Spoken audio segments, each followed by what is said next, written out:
very quick introduction for those of you who don't know who I am or we are. We're a commercial law firm based in Reading, and we have a massive presence in leisure and hospitality. So the majority of my client base is hotels and restaurants across the wider leisure sector as well. So I act for a lot of you already. I've had conversations with a large number of you as well. I've seen many more faces at the regional committees as well, and will continue doing so as well. And just a quick introduction from Danielle. So I'm Danielle Michaels. I look after HR at The Grove. We're a resort property in Hertfordshire. So we're very close to London, but we're facing exactly the same recruitment challenges that you're all facing. And as you're all talking, it's like, yeah. So really, we had to think about doing something different for some of the challenges that we were finding. So we reach out to schools, we reach out to colleges, but this was a new approach for us.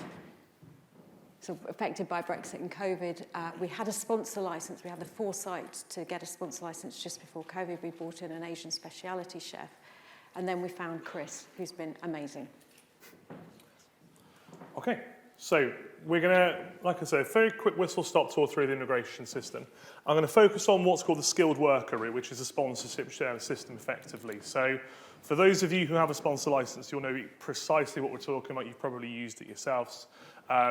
For multinational organisations, you also have the option under the Global Business Mobility route. For the moment, I'm just going to look at permanent recruitment and options you've got going for from there.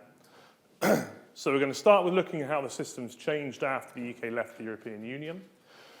We're going to look at what roles you can sponsor, particularly in the industry, because there are some very clear nuances about how the system works for the industry. We're going to look at the fee structure, which is a really complicated element of it and requires a lot of explanation, a lot of nuance to it. There's a lot of misnomers and misconceptions about how the fees are structured. It's really good to try and dispel some mysteries about that. And finally, I'll give a quick update on the work that I'm doing in partnership with UK Hospitality. As we said, I'm UK and Boyce Turner are UK Hospitality's sort of partners on immigration work, so we help them develop an immigration policy. We help you develop things like your lobbying positions when we're talking to government about these types of things as well. So, changes to the immigration system since we left the European Union. This is one of those areas where there's been a lot of unintended consequences since we left the EU, some negative, some positive. Certainly for the hospitality industry, from an immigration system, if you're looking to recruit from outside of the European Union, there are an awful lot of relaxations and changes which are actually benefiting the industry quite a lot. Same rules now apply to every single country, so regardless of what nationality you're recruiting, what country or region you're recruiting from, exactly the same visa rules apply to you, so it's nice and straightforward now.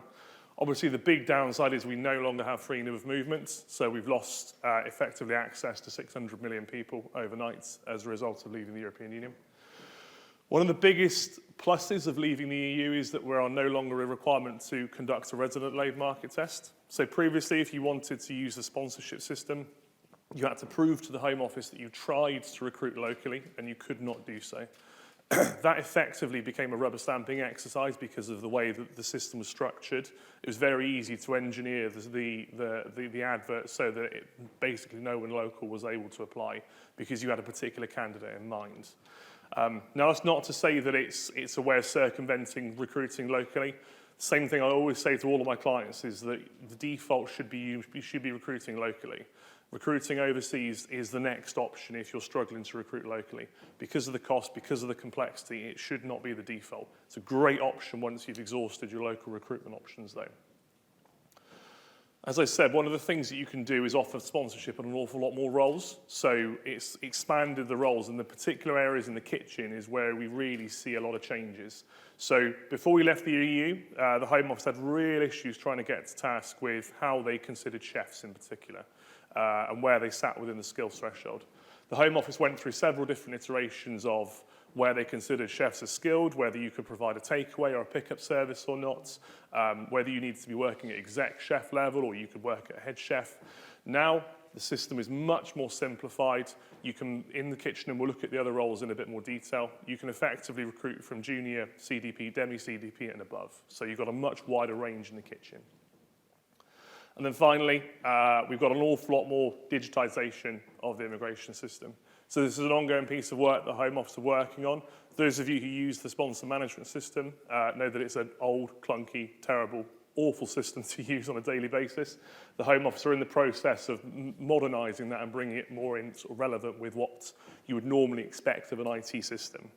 I don't know if you want to say anything on that before I go on to the roles at all. No. This is a breakdown of how the skilled worker route works. Now, obviously, first and foremost, to be able to use the skilled worker routes, you need to have a sponsor license. So for those of you who've got one, fantastic, you're ready to go.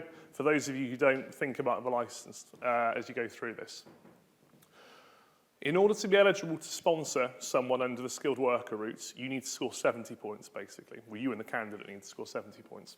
50 of those are mandatory. So the top 3 lines there, print's fairly small. So for those at the back of the room, basically an offer of a job from an approved sponsor. So if you've got a license, job at the appropriate skill level, and we'll look at what roles meet the skill level in a minute, and then English language.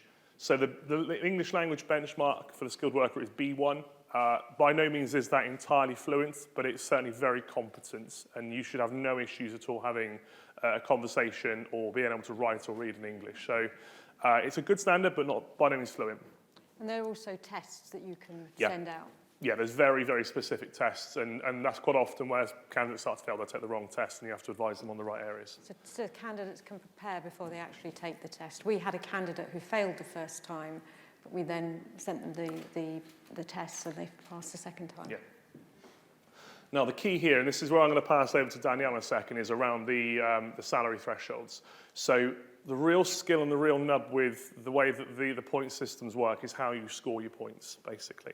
So the general threshold is 25,600 a year.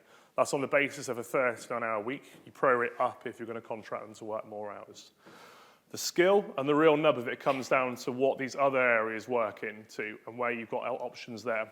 Now, obviously, the PhD roles are less relevant to the hospitality industry. We're not going to find many PhDs in the industry. Shortage occupation at the moment is now out of the question because we don't have any roles on the shortage list. That's pending. TBCs might be changing soon. The last one, however, is of real consequence to us. So the new entrant rates basically means if you're sponsoring a candidate who is under 26 when they submit the application, or they're switching from the graduate route, from the student or the graduate route in the UK, the salary threshold drops to 20,480. And for the hospitality sector in particular, that covers basically every single role that you can think of within your organisations. Now, I know, Danielle, certainly recruiting at graduate level and switching over, that delta between 2480 and 25,600 opens up quite a wide bandwidth of roles, doesn't it? It does, but remember, this is 39 hours a week. Yeah. And it doesn't include service charge. So you've got to look at your basic salary. So we had a huge challenge with recruiting spa therapists. I don't know how many of you in the room that work in hotels have got spas, but it's been an age-old problem. And we'd love to hire from within the UK, and we've had a degree of success, but it's been the bane of my life for the last 10 years. And our owners have said, let's get therapists over from Thailand. It's like, you can't do it. And then through a chance conversation with Chris, you can do it. You can hire massage therapists. The skill, the code that you're looking for is akin to the NHS. So we looked at the job description, we looked at the salary, and then we thought, let's give it a go. So we applied for 2 certificates last January. 2 came, we applied on the Friday, they came through on the Monday really quickly. And then we started recruitment, which took 11 months. In the event, we brought 6 over. The 6 were stopped at Heathrow when they arrived because the immigration service thought we were trafficking. We weren't. Chris had to intervene at that point. But if it's really for roles that you're struggling with, now you need to ensure that the salary you're offering is the same for everybody. You can't say, oh, we're only paying 22, let's up the salary for whichever role you're doing. You've got to make sure you're offering an equal pay. That last point is really important, where that gap between 2480 and 256 is not designed to give you an ability to undercut the UK market and say, well, we're going to go and say where we would recruit locally at this age and this level of experience at a certain level, because we can recruit overseas, we're going to drop that. The idea is it just opens up a much wider bandwidth of roles, much wider bandwidth of sort of experience thresholds that you can recruit at effectively. There are a few visa routes that don't require sponsorship, so they don't require you to use a license. The graduate routes, so as we said earlier, the possibility of that being reduced to 6 months is hanging over the immigration industry like a dark cloud, unfortunately. We're hoping that the Home Office sees some sort of common sense on that and don't change it. Ancestry, so if you're a citizen of a Commonwealth country and you had a grandparent that was born in the UK, then you're eligible for an ancestry visa, and that allows you to work freely in the UK. The Hong Kong visa, so the Home Office and the government implemented this in light of the security changes in Hong Kong and direct rule from China mainland. So if you're a Hong Kong British national overseas, so basically born in Hong Kong before handover in 97, then you're eligible for a visa, and again, free to work in the UK, you can settle eventually. And then finally, the Youth Mobility Scheme. This is a really, really, really good use of the immigration routes. If you're 18 to 30 and from a select number of countries, basically put Australia, Canada, New Zealand, and a few other countries, then you can apply for a youth mobility visa, and it gives you 2 years of free work in the UK. So a bit of cash savings, but that's basically it. You need to make sure that the candidate has a certain amount of money. They have to demonstrate that. And also in some countries, there's a quota system, so it's a ballot. So we hired somebody from the Youth Mobility Scheme from Hong Kong, and she had to go through a ballot process. But she was able to demonstrate she had the funds, and we've got her for 2 years, which in some cases is longer than we would have somebody else. So it's certainly worth doing. And really importantly, you can switch from the youth mobility to skilled worker. So if you get to the end of the 2-year route and you really like the candidate and they're in an eligible role, you can switch them in country, so you have that seamless, continuous service there as well. Chris, would those 2 years on the Youth Mobility Scheme count towards the 5-year visa? No, they don't count. No, so the 2 years is independent, but so before we left the EU, you had to go back to your home country and apply for a fresh visa and come back, and it was a pain. But they've now relaxed it, so you can switch in country. So the same would apply for a student visa. If somebody's here on a student visa and then they convert to a skills visa, the 5 years starts again. Yeah. So really importantly, what roles can you sponsor within the industry? So we've mentioned chefs briefly. As I said, they're all positioned above commis chefs, so basically junior, demi-CDP and above, you can sponsor in the kitchen. The rest of of your organisation, there is a lot of scope. Basically, as long as you can justify someone's working at a manager or a duty manager sort of type level role, a very senior supervisory position, then you can justify it within the skills thresholds. So there's a number of different occupation codes, as the Home Office call them, that cover those. So things like F&B managers, front of house managers, restaurant managers, floor supervisors, bar managers. It's quite a wide range that it covers. The skills threshold is RQF level 3, basically. So as long as you can justify it that it's at that level of skill, then there is an argument why you can sponsor them. As Danielle said, then massage therapists is one of the big unknowns, and Yes, I mean, for us, the challenge was normally if we hire it from the domestic market, you would do a skills test. You'd bring the therapist in for an interview, and then they would perform a test. Very difficult, what do we do? So we hired from the Philippines. A big investment for us, so we sent our spa director over to the Philippines for 3 days, and she then had a series of the candidates performing massages on her. The quality she was blown away. As a result, we hired 6 of the 8 we saw. She sent me a photograph after she'd finished the treatment. She said, I'm absolutely broken. They were climbing all over her. But it's just amazing. Amazing. And we've also hired 3 greenkeepers. So again, roles that traditionally we found very difficult to fill. That hasn't stopped what we're doing. We're still growing apprentice greenkeepers, growing them up through the system. But this is a different approach that's been hugely successful for us.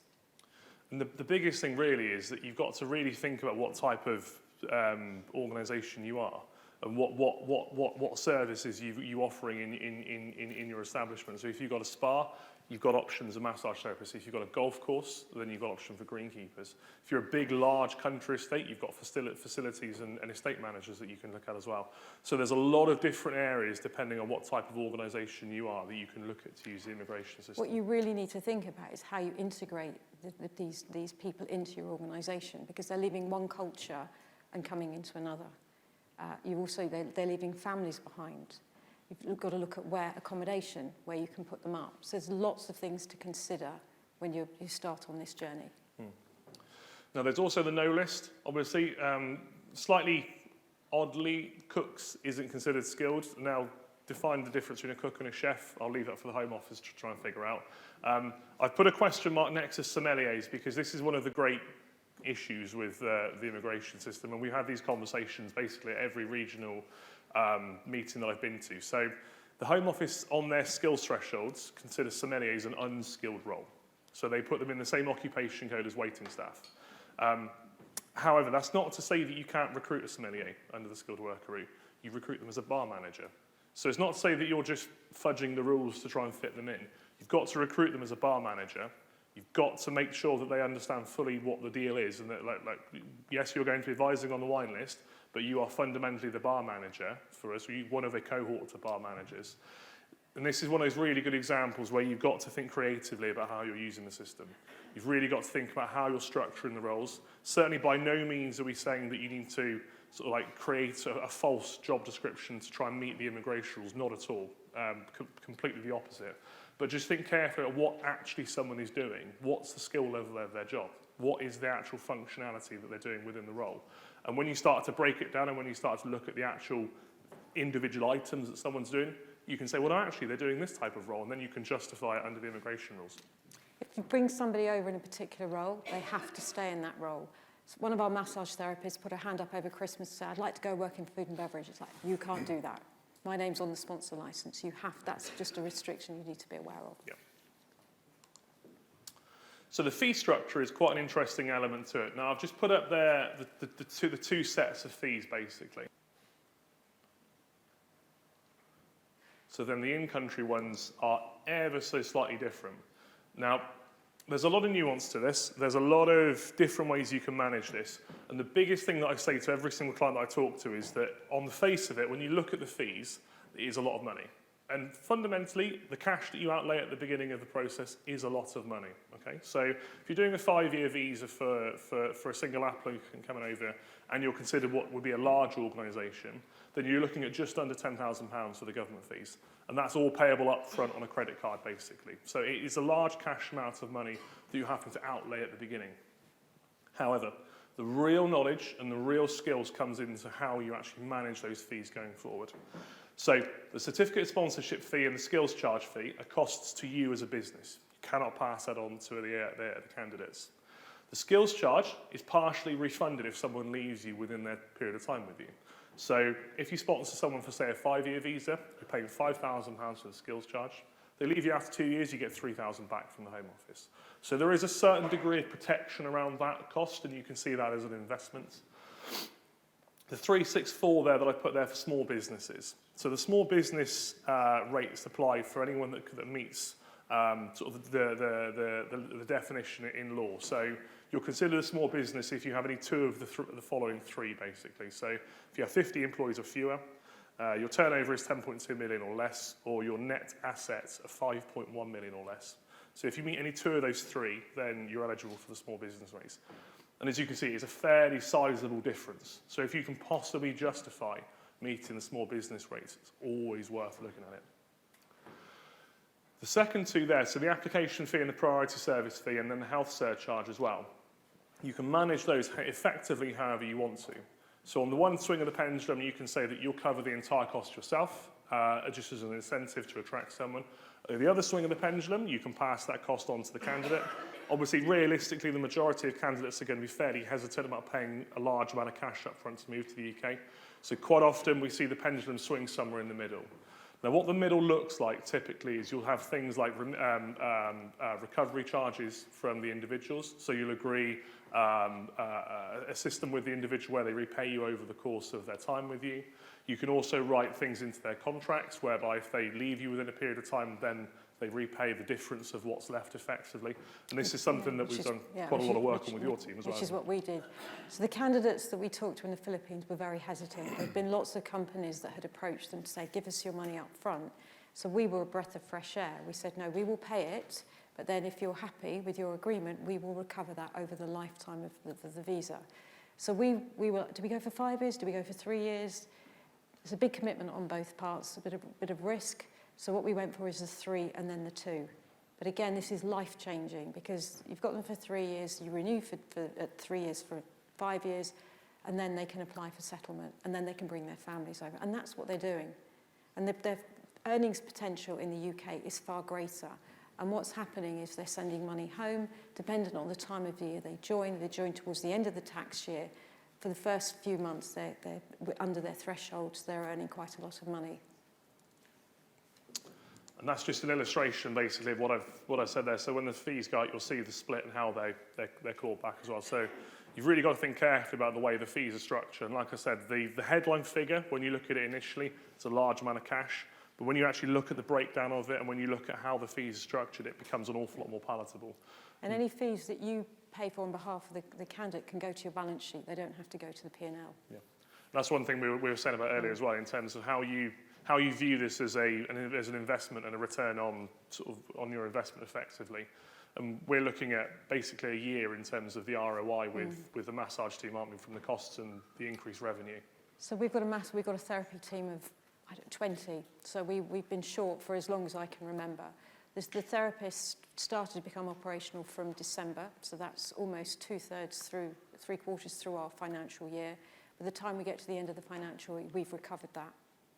And I mean, that's goes straight to the bottom line. So there is a commercial advantage. Yeah.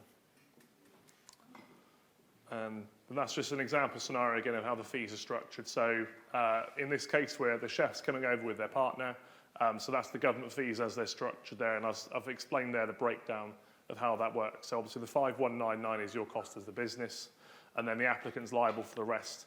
And as you can see, the salary deduction that equates to each month when you break that down over the course of the 5-year period is a fairly palatable amount that you can come to an agreement on. So it suddenly becomes an awful lot more attractive option both for the candidate, in the sense that there's a great carrot at the end of the road of having permanent residency in 5 years, and then also the ability to protect your investment as well.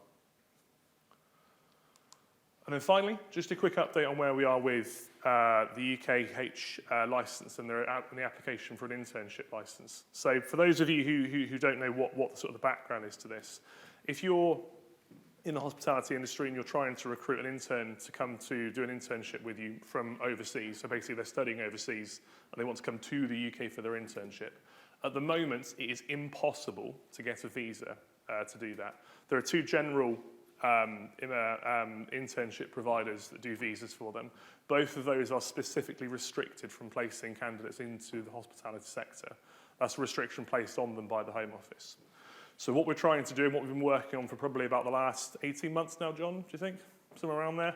We've been working on applying for a sponsor licence for UK hospitality, which will allow UKH to sponsor interns to come to the UK specifically for an internship within the industry. So we're hoping that once the Home Office approve this, it will allow you to start developing those pipelines and developing those talent pipelines and start to rekindle those relationships that you've got with colleges and universities overseas. There's a particular focus, certainly because I go out to Switzerland 2 or 3 times a year to talk to places like EHL and La Roche and Glion and Swiss Education Group about this. And the interest from certainly the main Swiss schools knocked me off my feet, honestly, when I went over there last year. Every single student, we were at their careers fairs and we were explaining what the sort of the potential of this is going to be. Every single student that came to me was saying, UK is my #1 destination. Got to be the UK. Every single sort of team you go and talk to, every single other hotel, they all say, everyone that comes to me wants to come and work in the UK, whether that's London or whether that's elsewhere in the country. UK is the primary reason, primary destination Why is they that? want to go I to. asked you that question, why? So it's a compounding effect, I think, of a lot of small factors. The main reason, and we asked the same question to the students, the main reason is language. So they've got an ability to go and spend a year living and working in an English language environment. That's massive to them. So you say, okay, so English language is important to you. So then you've got UK, America, Canada, Australia, New Zealand. So why the UK in particular? Geography, so you're nice and close to your lecturers, you're nice and close to the time zone of the college that you're in. It's a familiar environment in terms of, broadly speaking, what the lay of the land is effectively. You're not going to a completely different country where you're not too sure what the local customs are. The country is fairly small geographically, so whereas in America, if And this is one thing that they said to us, is that I don't want to go to America with 7 of my other colleagues, and I'm in Florida, and she's in Seattle, one's in Boston, and one's in Texas, because you can't see each other. So one of the benefits of going to the UK is that you're all fairly close to each other. You're no more than, realistically, a 2 to 3 hour train journey from me sitting up in a central location. So there was a lot of compounding factors when each of them on their own wasn't necessarily the most important, but when you multiply them up, It was suddenly also becomes... the reputation of the UK hospitality industry. Absolutely, yeah. We are so rich and diverse. There's Yeah. something for everybody. Absolutely. And so in terms of where we are with the licence at the moment, there's kind of 2 stages to it. We need to get the Department for Business to endorse what we're doing. We've got that. They're happy that it aligns with the hospitality recovery strategy, and we've really clearly sort of worked with them, and they're happy with how that sits. It's now in between Department for Business and the Home Office. As with anything that involves government departments talking to each other, it takes some time to organise these things. And so I'm hoping that by sort of late spring or so, we'll have a more firm update that we can give you. Well, it might not necessarily be that they're saying license is there, ready to go, but we'll have a much more clear indication from the Home Office as to their direction with this. It's obviously really important to say that if this isn't guaranteed by any stretch of the imagination, the Home Office can just say, no, we're not willing to consider this. I don't think they will, realistically, from the noises we've had, but it's an option there, effectively. And it's beyond Europe, isn't it? Oh yeah, this is rest of the world, yeah. So if you've got connections with colleges around the world, then this is your ability to start rekindling those relationships. And that's basically Which is it, really. excellent. I don't know how many of you had relationships before Brexit. We certainly did with Holland. And we'd worked with schools over there for years, and it was just so sad that we could no longer do that. So that was our whistle-stop tour around Europe and the wider world. Yeah. Brilliant. Thank you very much.